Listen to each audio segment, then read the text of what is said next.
Hello everybody. So today I want to talk about calculus.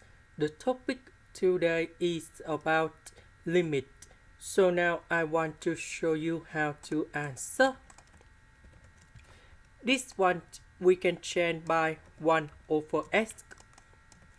Next we multiply by s on numerator and denominator.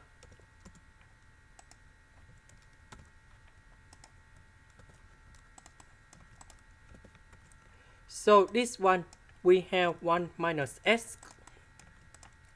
Later that we put the negative on numerator and denominator. So the negative in here will change the sign of s minus 1 into 1 minus s. Later that we simplify 1 minus s.